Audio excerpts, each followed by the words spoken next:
a leer en Romanos capítulo 12, donde ya hemos leído en varias ocasiones. Romanos capítulo 12,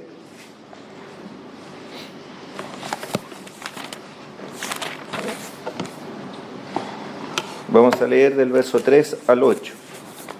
Dice: digo pues, por la gracia que me es dada, a cada cual que está entre vosotros, que no tenga más alto concepto de sí que el que debe tener, sino que piense de sí con cordura, conforme a la medida de fe que Dios repartió a cada uno. Porque de la manera que en un cuerpo tenemos muchos miembros, pero no todos los miembros tienen la misma función, así nosotros, siendo muchos, somos un cuerpo en Cristo y todos miembros los unos de los otros. De manera que, teniendo diferentes dones, según la gracia que nos es dada, si el de profecía, úsese conforme a la medida de la fe. O si de servicio, en servir, o el que enseña en la enseñanza, el que exhorta en la exhortación, el que reparte con liberalidad, el que preside con solicitud, el que hace misericordia con alegría. Hasta ahí la lectura. Que el Señor tenga a bien bendecirnos su palabra. Amén. Bien, como habíamos dicho, ¿verdad?, en este capítulo que se ha denominado Deberes Cristianos, el título no es inspirado, pero de alguna manera recoge, ¿verdad?, lo que es la responsabilidad del creyente. Un breve repaso, versos 1 y 2, en la relación del creyente personal con Dios, su consagración, su renovación del entendimiento y su transformación. Eso es responsabilidad personal. Verso 1 y 2, responsabilidad personal delante de Dios, mi relación con Dios. A veces nosotros tenemos una preocupación que es conocer la voluntad de Dios, y no la vamos a conocer mientras nosotros no cumplamos los requisitos del verso 1 y 2. Presentarnos, dedicarnos exclusivamente a Dios en nuestros cuerpos y renovar nuestra mente y no adaptarnos al mundo. Solamente cuando cumplamos esos requisitos, dice, vamos a poder comprobar cuál es la voluntad de Dios. Antes de la dirección de Dios está la dedicación a Dios. Yo tengo que dedicarme a Dios para que Dios me dé su dirección. Nosotros a veces pedimos que Dios nos dirija, pero no estamos dedicados a Él. Y en el verso 3 al 8, de alguna manera, está nuestra relación con la iglesia. Y es lo que yo quisiera abocarme en esta tarde. Respecto a cuál es mi relación con la iglesia. Cómo colaboro, cómo coopero, cómo ejercito mis dones y cómo contribuyo para el crecimiento de la iglesia. Algunos dicen: yo no necesito a la iglesia. Yo me convertí al Señor y no necesito a la iglesia. Esa es una equivocación tremenda que alguien piense así. Porque el diseño que tiene Dios para el creyente es su iglesia.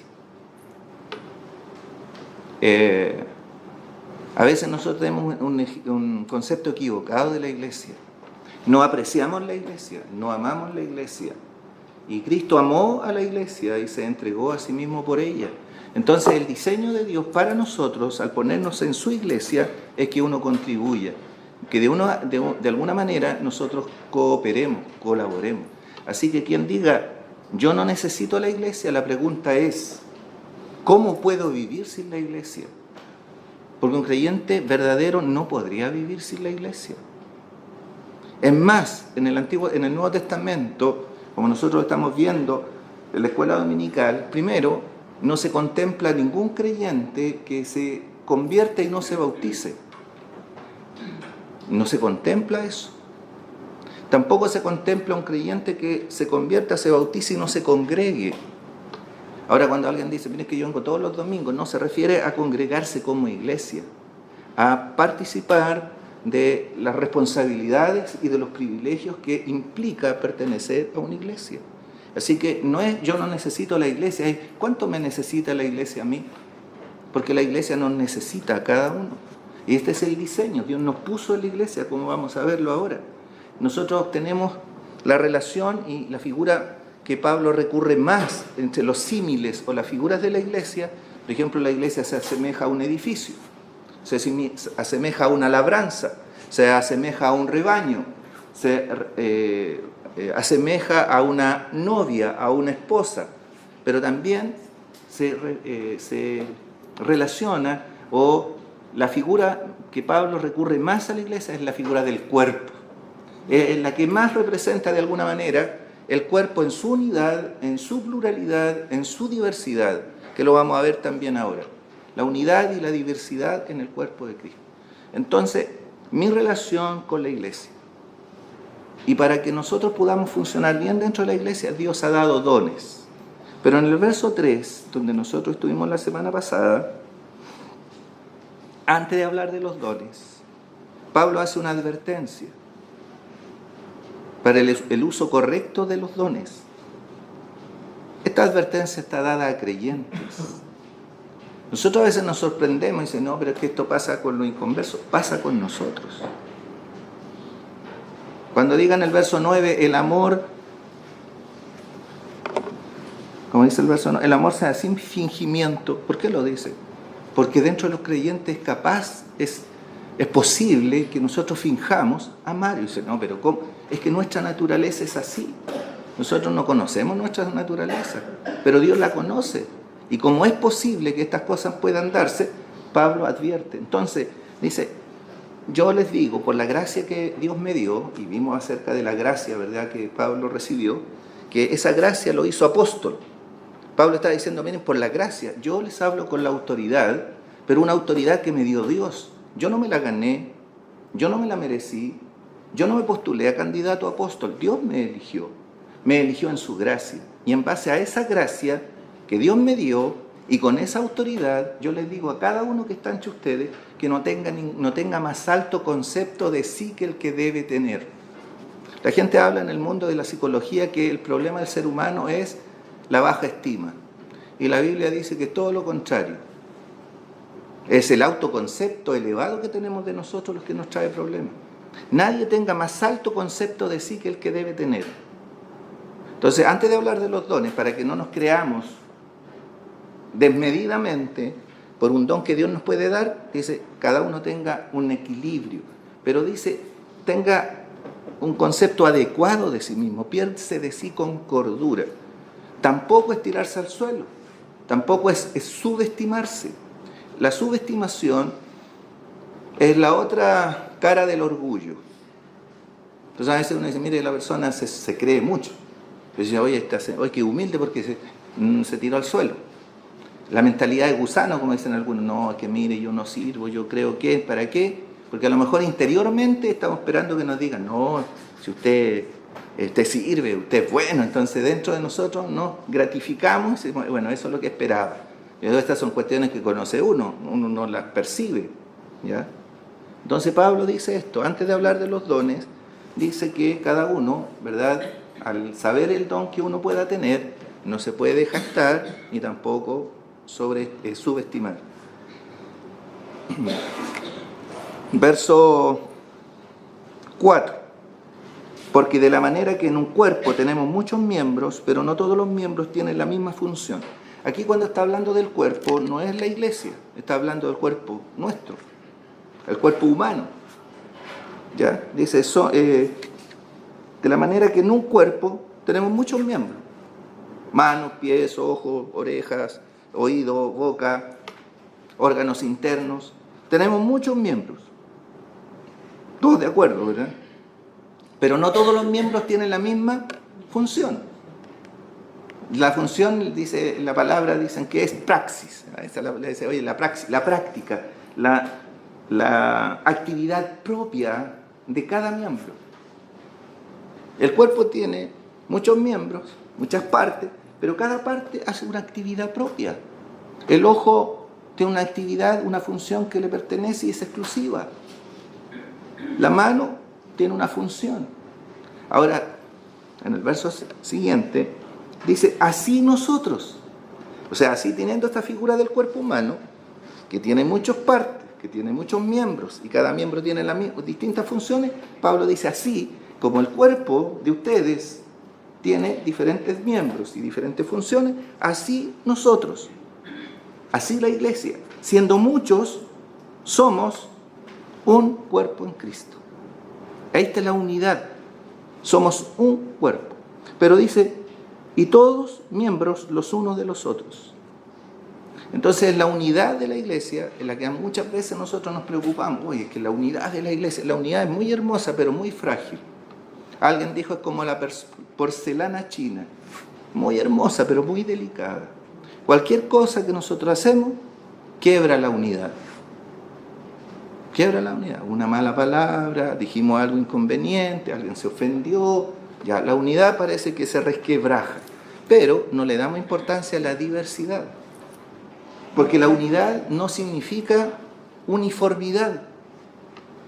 No significa ni siquiera igualdad. Hay unidad y hay diversidad. Somos un cuerpo. Hay uno solo, no hay más. Un solo cuerpo. Pero este cuerpo tiene muchos miembros. Y todos somos diferentes. Dios nos puso así como automóviles que salen todos los mismos modelos. Uniformidad. Dios tiene diversidad. Por lo tanto, nosotros a veces, yo creo que actuamos mal si quisiéramos obligar a que todos piensen igual como piensa uno. Porque tenemos gustos distintos, pensamos de manera diferente, inclusive en aspectos hasta de espirituales tenemos pensamientos diferentes. Ahora nosotros nos juntamos con los que piensan igual a nosotros, ¿no es cierto? Hay un dicho por ahí en latín, que no me lo sé en latín, en español dice, los que se parecen se juntan. Porque uno no, y aquí cuando habla, yo estoy hablando de diversidad, cuidado, no, ni siquiera estoy pensando en lo que hablan hoy día, diversidad, ¿no es cierto?, sexual, diversidad de género, ni siquiera doctrinal. La doctrina es una sola. Lo que es diverso es mi forma de apreciar a veces las cosas, de pensar, de dónde pongo a mi hijo en un colegio, de cómo lo educo, cómo lo visto. Uno no puede encuadrar ciertas cosas, pero hay principios bíblicos que me dan, ¿no es cierto?, cierta dirección. Entonces, somos un cuerpo. Y esto se repite, y quisiera leerlo en 1 Corintios 12, ¿verdad?, donde está la figura del cuerpo, nuevamente, y de los dones. 1 Corintios 12, verso 12. 12. Porque así como el cuerpo es uno, cuerpo físico, cuerpo humano, y tiene muchos miembros, pero no todos los miembros del cuerpo. Pero todos los miembros del cuerpo, siendo muchos, son un solo cuerpo. Así también Cristo. Porque por un solo espíritu fuimos todos bautizados en un cuerpo. Sean judíos o griegos, sean esclavos o libres, y a todos se nos dio a beber de un mismo espíritu. Así que el cuerpo humano es figura del cuerpo que es la iglesia. Efesios capítulo 4.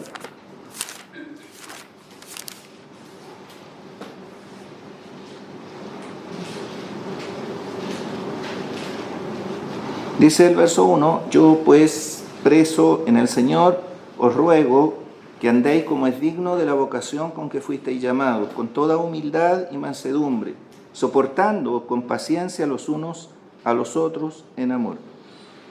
Arriba dice la unidad del Espíritu. La unidad del Espíritu, ¿cómo se mantiene? Con estas características, andando con humildad, con mansedumbre y soportándonos con paciencia los unos a los otros.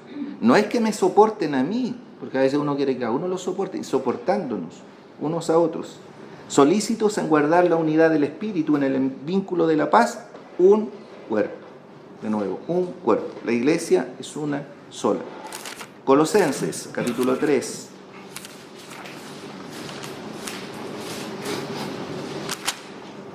Verso 15. Y la paz de Dios gobierna en vuestros corazones, a la que asimismo fuisteis llamados en un solo cuerpo, y sed agradecidos. Pero este cuerpo, como decíamos, tiene bastantes miembros, tiene diferentes partes. Y al tener diferentes partes, tenemos diferentes funciones. Ahora, Pablo dice, en el verso 6, y aquí vamos a entrar ya un poquito en materia, de manera que teniendo diferentes dones, según la gracia que nos es dada. A mí me apasiona el tema de los dones. Me gusta. Y a lo mejor hay un hermano o hermana, no sé, que diga, sabe que a mí no me interesa ese tema, que al final da lo mismo, uno tiene que... Pero quien piensa así está equivocado o equivocada, por esta razón. Porque si ustedes leen 1 Corintios 12, verso 1, Pablo dice, no quiero, hermanos, que ignoréis acerca de los dones espirituales. No debemos ignorar lo que es de los dones espirituales, así que debe ser un tema que debe interesarnos, ¿ya? Yo no voy a profundizar mucho en el tema de los dones, me voy a quedar en esto nomás, y lo que alcancemos, para después avanzar en otra reunión, si el Señor lo permite. ¿Qué es un don?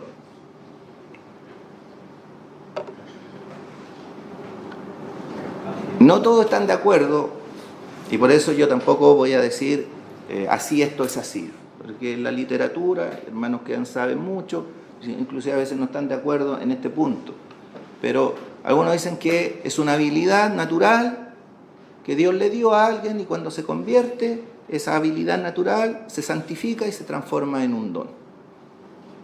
Otros pensamos que el don es algo que Dios da cuando la persona se convierte al Señor.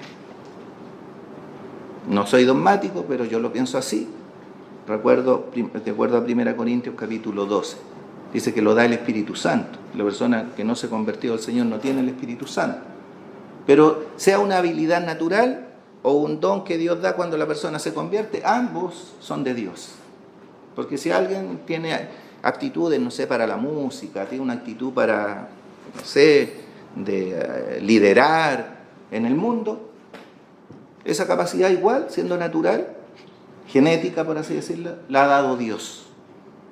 Pero esas pueden servir en la iglesia como un don.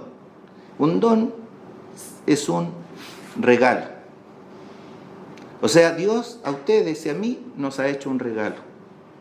Y ese regalo es una habilidad que ha dado para que la iglesia funcione. Y se la ha dado a todos y a cada uno.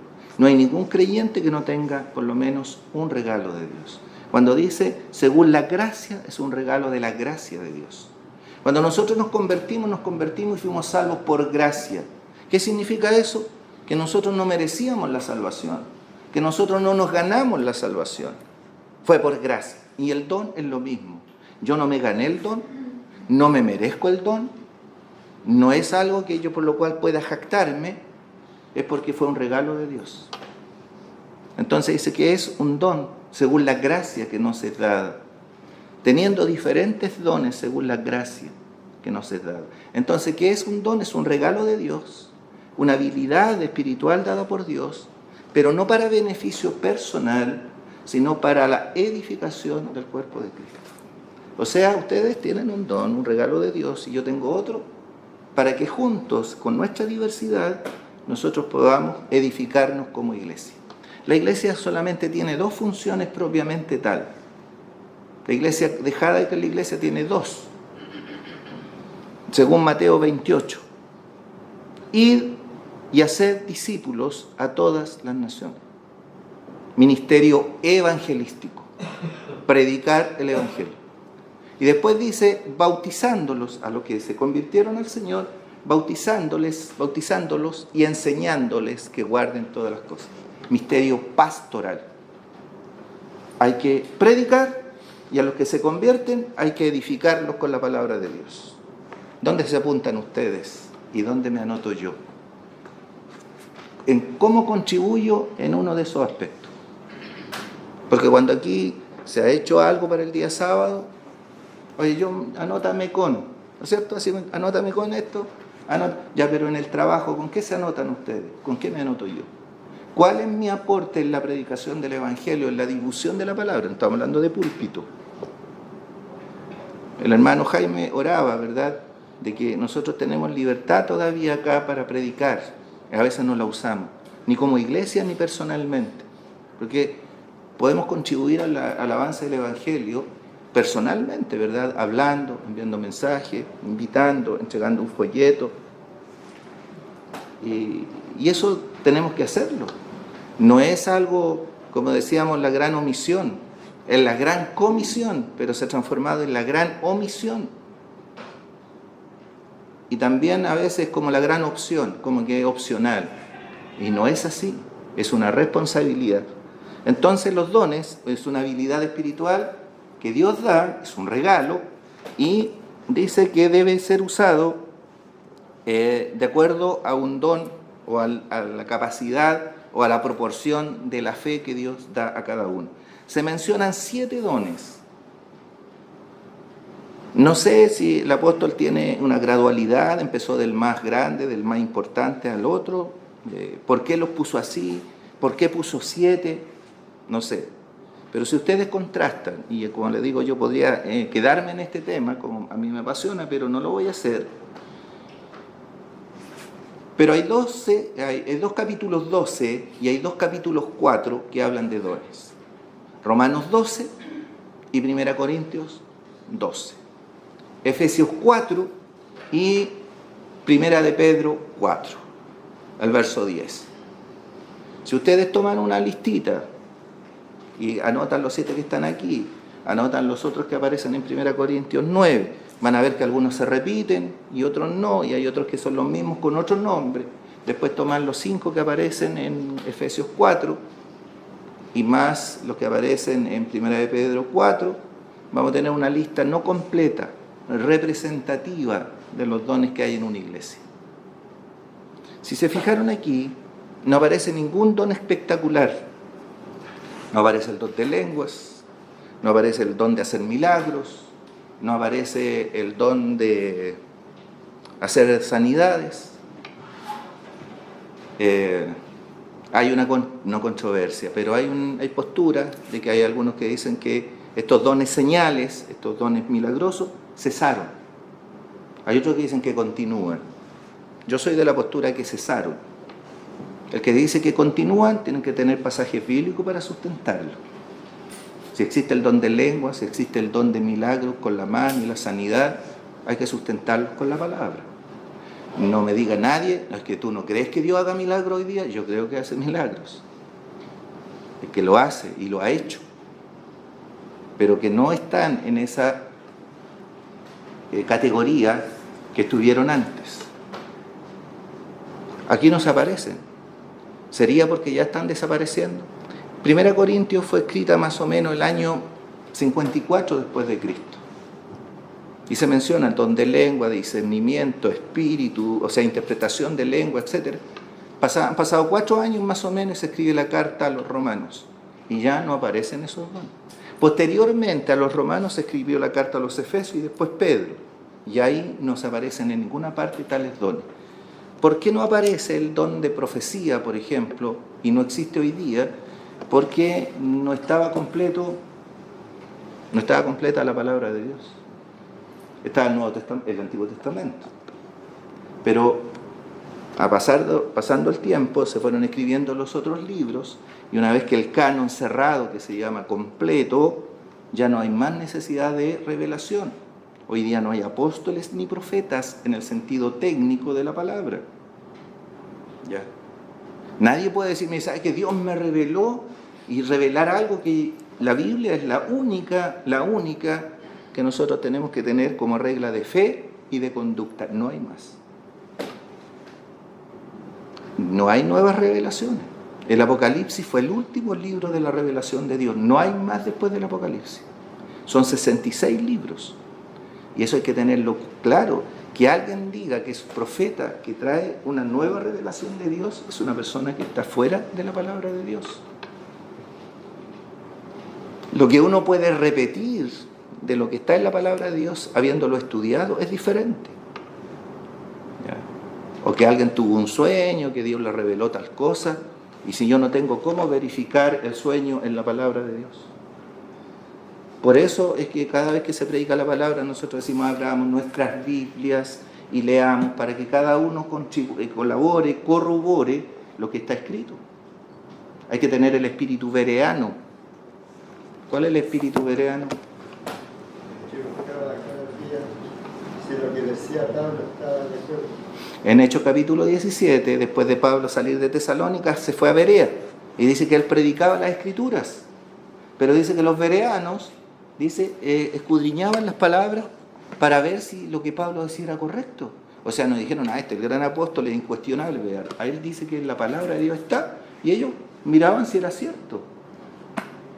Pablo dice en 1 Corintios 12 que los profetas de aquel tiempo, que lo vamos a explicar, dice, los profetas hablen por turno y los demás juzguen.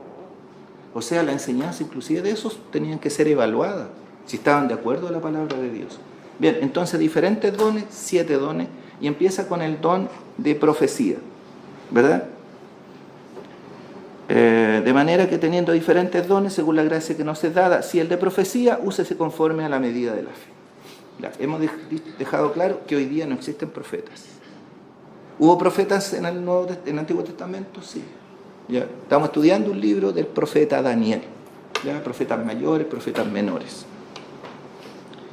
Muchos de los profetas tampoco anunciaron ni siquiera eventos futuros. Por ejemplo, Jonás no tiene una profecía que se va a cumplir, pero se le habla del profeta Jonás, y el Señor dijo, el profeta Jonás. ¿Ya? Pero no siempre tenemos que relacionar a los profetas como los que van a predecir eventos futuros. Hubo algunos que predijeron, pero no todos predijeron. Profeta viene una palabra que significa hablar de parte de. Un profeta hablaba de parte de Dios. Y ahí su palabra característica era esta: el Señor dice. Eran voceros públicos de parte de Dios. Pasó la era de los profetas, llegó el Nuevo Testamento. Ya, y uno de los últimos profetas ahí era Juan el Bautista. Pero después la Biblia habla de profetas del Nuevo Testamento. Agabo, por ejemplo, fue uno que profetizó que Pablo iba a ser encarcelado en Jerusalén. También habló de una gran hambre que iba a venir. Y se predijo y se cumplió. Porque una de las características de los profetas era que hablaban y se cumplían. En el Antiguo Testamento dice que si un profeta hablaba de parte de Dios pero no se cumplía, esa persona tenía que ser apedreada, era un falso profeta. Esa es una característica de un profeta. Entonces los profetas del Nuevo Testamento eran personas que hablaban de parte de Dios, la enseñanza que Dios revelaba mientras el Nuevo Testamento se estaba escribiendo. Pablo y Silas dice que eran profetas, hablaban de parte de Dios. En 1 Corintios, en la iglesia había profetas, pero hablaban lo que Dios le decía, lo que Dios les revelaba. No me voy a detener mucho en ese tema, pero hoy día podría asociarse a la predicación del Evangelio. Es decir, ¿por qué? Porque cuando un hermano predica, hable en nombre de ¿quién? De Dios. Es un vocero de Dios. No está hablando sus pensamientos. Está hablando como en representación de Dios. No viene a decir algo, una novedad, decir, mire, yo predigo ¿qué? Un profeta es eso. La mejor definición de la actividad de un profeta está en 1 Corintios 12. El profeta habla para 3 cosas. Para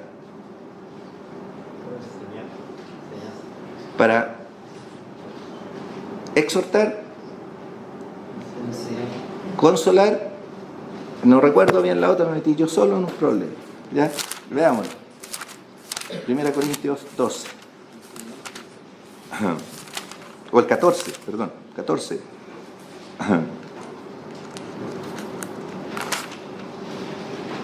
En el verso 3. Pero el que...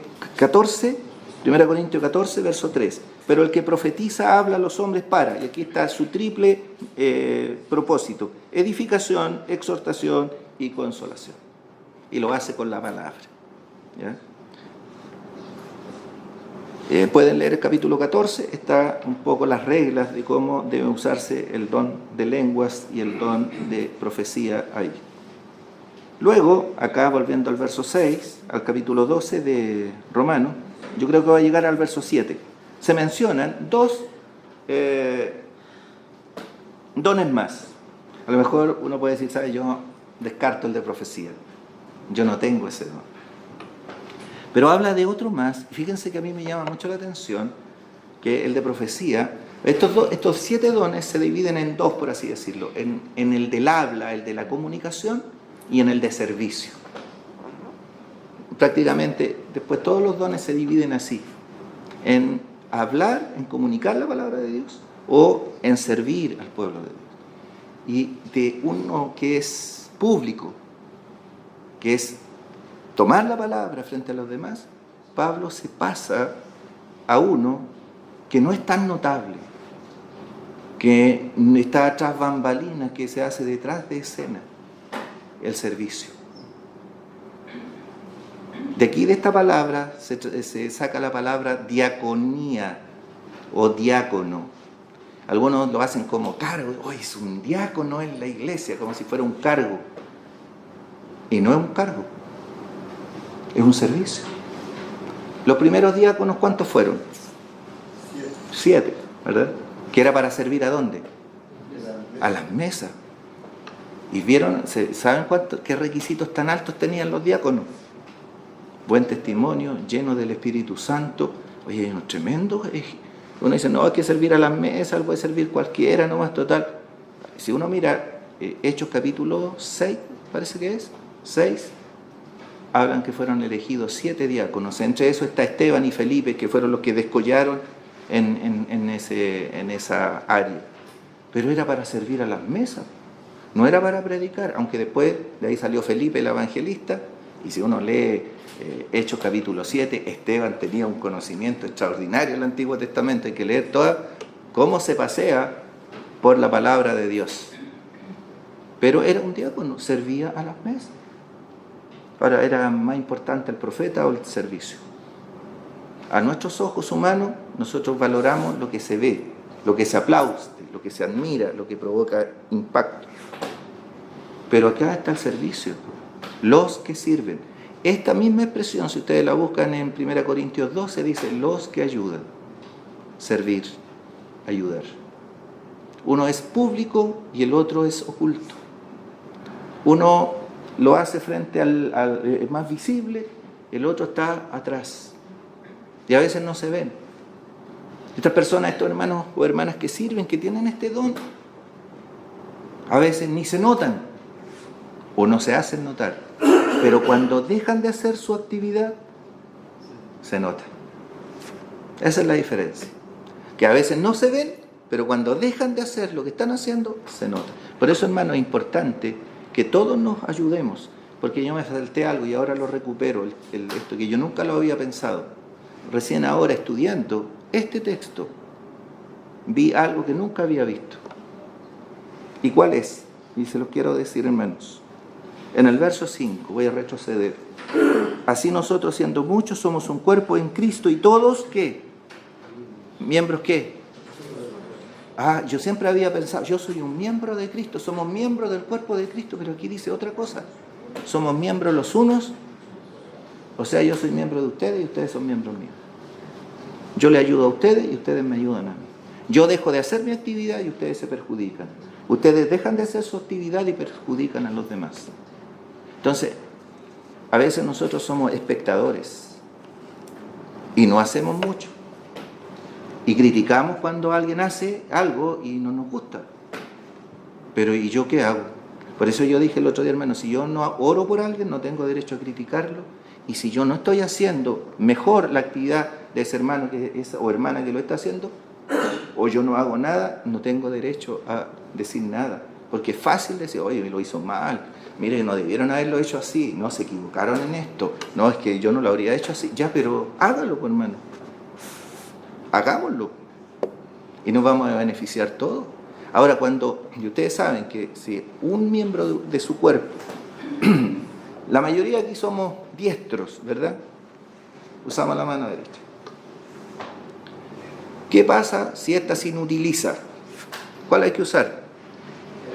La izquierda, y le vamos a dar un doble trabajo. No tiene la expertise, no tiene, a lo mejor va a tener que hacerlo o va a necesitar ayuda. Cuando un hermano, una hermana, uno de nosotros, por la razón que sea, porque nos enojamos, porque nos cayó mal algo, eso nos pasa, ya no lo hago más, dice uno. No lo hago, ya. Y yo resiento porque otra persona va a tener que hacer lo que uno está haciendo. Y le damos doble trabajo a esa persona. Entonces, cada uno tiene que hacer lo que el Señor nos dio. No puedo envidiar el don que otro hermano tenga, porque el Señor se lo dio. A mí no me va a pedir cuenta por la capacidad de ese hermano, me va a pedir cuenta por lo que yo hice. Pensemos que cuando el Señor habló de la parábola de los talentos, que en realidad no tiene que ver con capacidad, el Señor cuando entregó talento, entregó plata, no entregó capacidad. Los talentos fueron dados de acuerdo a la capacidad de cada uno. El talento era una cantidad de plata, era una pequeña fortuna. Dicen que el talento era una unidad monetaria que era lo que un trabajador podía reunir al menos entre 10 o 15 años de trabajo. O sea, si uno trabajara 15 años, recibía un talento. O sea, cuando a una persona le dio un talento, te está dando una pequeña fortuna. ¿Cuánto le dio al otro?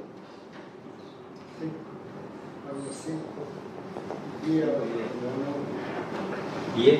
¿Y? Ya. ¿Y quién fue el que trabajó menos? ¿El que recibió más o menos? El que recibió uno. Ese lo guardó. Dijo, ¿y cuáles serían los pensamientos? ¿Qué pensó? ¿Qué lo llevó? Y a veces nosotros, ¿verdad? Decimos, no, es que yo no tengo ese don, pero el don que el Señor nos ha dado no lo trabajamos, no lo ejercemos. Y lo dio el Señor. A mí el Señor no me va a pedir cuenta por 5 o 10 talentos que Él no me ha dado. Me va a pedir cuenta por el que me dio. Y si es de servir, servir. Y otra cosa, hermano, otro paréntesis. Muchos de estos dones son también responsabilidades de nosotros. Yo no estoy desmereciendo el servicio, al contrario, este local podemos llegar porque estaba abierto, ¿no es cierto? ¿O no? Nosotros vamos al baño y están limpios. Está el aire acondicionado. Si no estuviera, ustedes no estarían sentados, yo no podría estar aquí.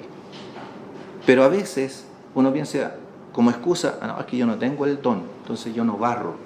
Se necesita un doctorado para barrer, para ser atento, para servir, para después de la cena correr las bancas, llevar la mesa para atrás. ¿Es un servicio o no? Se necesita, no, es que yo no tengo el don de... No, es una responsabilidad. Lo que va a pasar es que las personas que tienen el don se caracterizan siempre por eso. Y lo otro que quisiera decir es que los dones se ejercen principalmente en la iglesia. Yo puedo hacer algo inconverso y tengo que hacerlo, sí, pero mis dones son específicamente para el cuerpo de Cristo. Servicio en servir. Entonces está casi a la par con el que exhorta. Son roles distintos, pero en importancia son iguales. Después vamos a leer ahí que dice que el que hace misericordia. El que hace misericordia. Me salto para terminar. Los 3 últimos dones son los únicos, y yo también lo aprendí ahora, que tienen una descripción. Dice en el verso 8, el que exhorta en la exhortación, es decir, el que exhorta, hágalo en ese ámbito, exhorte. El que enseña, muévase en ese ámbito, enseñe. Pero mire lo que dice después, el que reparte, el que da, hágalo con liberalidad. El que preside, el que se pone adelante, el que lidera, hágalo con solicitud. Y al final el último, el que hace misericordia, hágalo con alegría. Le pone una descripción a hacerlo. El que reparte, que alguien puede decir, mire, yo no predico, yo no enseño y yo no exhorto. No caigo en ninguna categoría. ¿Cuál es mi don? ¿Podría servir? ¿Podría ser misericordia? ¿Podría repartir? Cuando dice repartir es dar. Generosamente. Cuando dice con liberalidad, generosamente. ¿Y qué tenemos que dar? Tiempo. Nosotros pensamos en la plata primero, ¿no es cierto? La ofrenda. No, el que da, general. ¿Qué tiempo le doy al Señor y a la iglesia? Si doy tiempo con liberalidad, generosamente, de mis recursos, también dinero o cosas materiales. Y debo hacerlo, dice ahí, con liberalidad, generosidad. Otra versión dice con solicitud. O sea, no, con simplicidad. Simplicidad. Y la simplicidad es lo contrario a duplicidad. La duplicidad es cuando yo tengo una doble intención para hacer las cosas. Cuando yo doy algo, pero estoy mirando de reojo, ¿quién me está mirando? Yo me quiero ganar a esa gente, quiero caerles bien, quiero que me acepten en su grupo, quiero tener una cuota de poder entre ellos, entonces yo empiezo a dar. Pero no estoy dando con liberalidad, estoy dando con un objetivo que el Señor no va a aprobar, porque no es solamente el hecho de dar, es el hecho cómo lo hago, cuál es la intención. ¿Se acuerdan que el Señor dijo que cuando nosotros diéramos limosna no hiciéramos tocar qué? Trompeta, fanfarria. Porque eso no debe, calladito, si el que nos va a recompensar va a ser el Señor. Entonces, si nosotros damos con motivos distintos a los que el Señor quiere, nos vamos a perder la recompensa. Si alguien nos agradece y nos aplaude acá, esa, dijo el Señor, esa es su recompensa. Ya lo aplaudieron, ya lo reconocieron, no necesitan que yo haga nada. El que preside no es tanto mandar, no es tanto decir yo soy el que tengo la jineta y mando acá. Se refiere al que se pone adelante, el que toma la acción. Ahora esto es difícil. Le voy a decir por qué. Porque muchas veces uno lo escucha decir, oye, hagamos tal cosa, ya, pues hagámosla, ya, pero ¿quién organiza? No, pero hágalo tú. Y nadie quiere ponerse al frente. Y ponerse al frente involucra que a uno lo critiquen, que a uno lo juzguen, que a uno digan que se equivocó y quedar solo. Porque en el fondo es así. Y eso desanima. Por eso los liderazgos nadie los quiere tomar. No, quémate tú nomás. Y uno ve eso, Pablo dijo. Y Pablo, uno piensa, el gran apóstol Pablo, querido, amado por todos, no fue así. Es triste leer su segunda carta. Todos, en mi primera defensa, nadie estuvo a mi lado. Nadie. No les sea tomado en cuenta. El Señor estuvo a mi lado. Él se puso al frente, Él lideró.